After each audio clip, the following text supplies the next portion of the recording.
Hey guys, it's Miss Melinda, and I wanted to just take a couple minutes to talk to you guys about balancing out real life and digital life. In the last year, we've been using our digital world more than ever before, but it's important to take a step back and take a look to make sure we're finding that right balance between our real life reality and our digital life reality. First, it's important to remember that digital life is real life.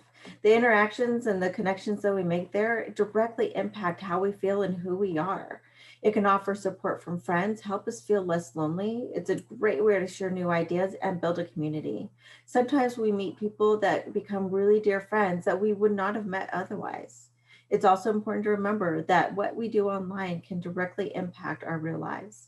A video we watched or a comment that we read can make us feel or act differently than we would have otherwise. There are some drawbacks. Sometimes it can take up way more time than you anticipated or had planned. It can increase feelings of anxiety, nervousness, sadness, and depression, and it can lower self-esteem. But it is important to realize that this is why there needs to be that balance, because not all screen time is bad, but how we use that time and how we make it for us can make the determination on how it impacts us. So how are you spending your screen time? Are you active or are you passive? Let's talk about both. So being active is the things to do online that keep you engaged. This can be anywhere from reading an article, FaceTiming or chatting with a friend, making a video, or even doing your schoolwork. These are the things that we can do that keep us active and interactive. We know that these can actually increase our feelings of enjoyment, make us happy, make us feel more connected, and give us a sense of accomplishment. But the things like that are more passive, such as limiting our engagement, these can create higher feelings of anxiety and depression and feel very isolating. These are things like just scrolling endlessly for hours on end through our Instagram or just watching endless videos on TikTok or YouTube. Sometimes that time can go so quickly and we don't realize how much it's affected us. I also want to take a second to take a look at safety. Sometimes we meet people online and we don't really know who they are or where they're coming from. So be cautious when talking to someone online that you just met. Don't share your personal information. Don't tell them where you live, where you go to school, or your phone number. If you're planning to meet somebody in person that you've met online, meet in a public place, someplace where you can get help if you need to or if they're unsafe. Be cautious what you share online. The pictures you post, the things you say, whatever is posted online is going to stay there forever. So unless you want it seen in 10, 15, 20 years, don't post it. So here's the balance that we've been talking about.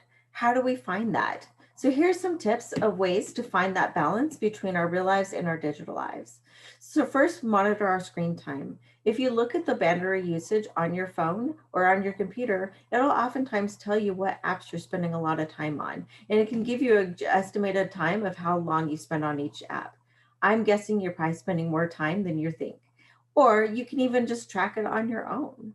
Take a break. Find some time in each day or in each week to put the phone down, close the computer, step away, and go for a walk, hang out with one of your siblings, talk with a friend in real life.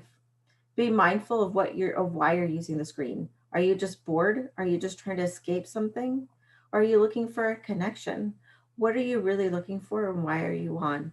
Understanding that can give you more direction about how you want to spend your online time and give you more balance. Decide where and when you want to use your screen. Are you going to use your screen while you're eating dinner with your family, or when you're having an in person conversation with a friend, or that time before bed? We know that if you put your phone down an hour or a half hour before you go to sleep, you can sleep better and longer. Being selective with who you meet online or connect with online. Don't waste your time with people that don't have your best interests online. If someone has a nasty comment or something rude to say, block them, turn them off. They're not worth your time. Don't compare. Remember that people post their best life online. They're putting their best pictures out there, pictures that have been edited and cropped and changed to make it look like they're living the best life. They're not posting their bad, the sad, the hard things that they're going through. So if it's making you feel bad to see their happy life, recognize that it's probably not the best, everything that's going on for them. Avoid distractions. Are you trying to get your schoolwork done, but then you found yourself watching a bunch of TikTok videos? When you find yourself doing something other than what your goal was, take a step back, take a breath, put it down, and then go back to what you're really trying to do. Don't worry about getting likes. Remember that that thumbs up or that heart doesn't dictate how important you are. It's not a measure of what your value is. Put real relationships first. Your family, your siblings, your friends, your connections in real life, those still should come first, and make sure they're not overtaken by connections on the internet.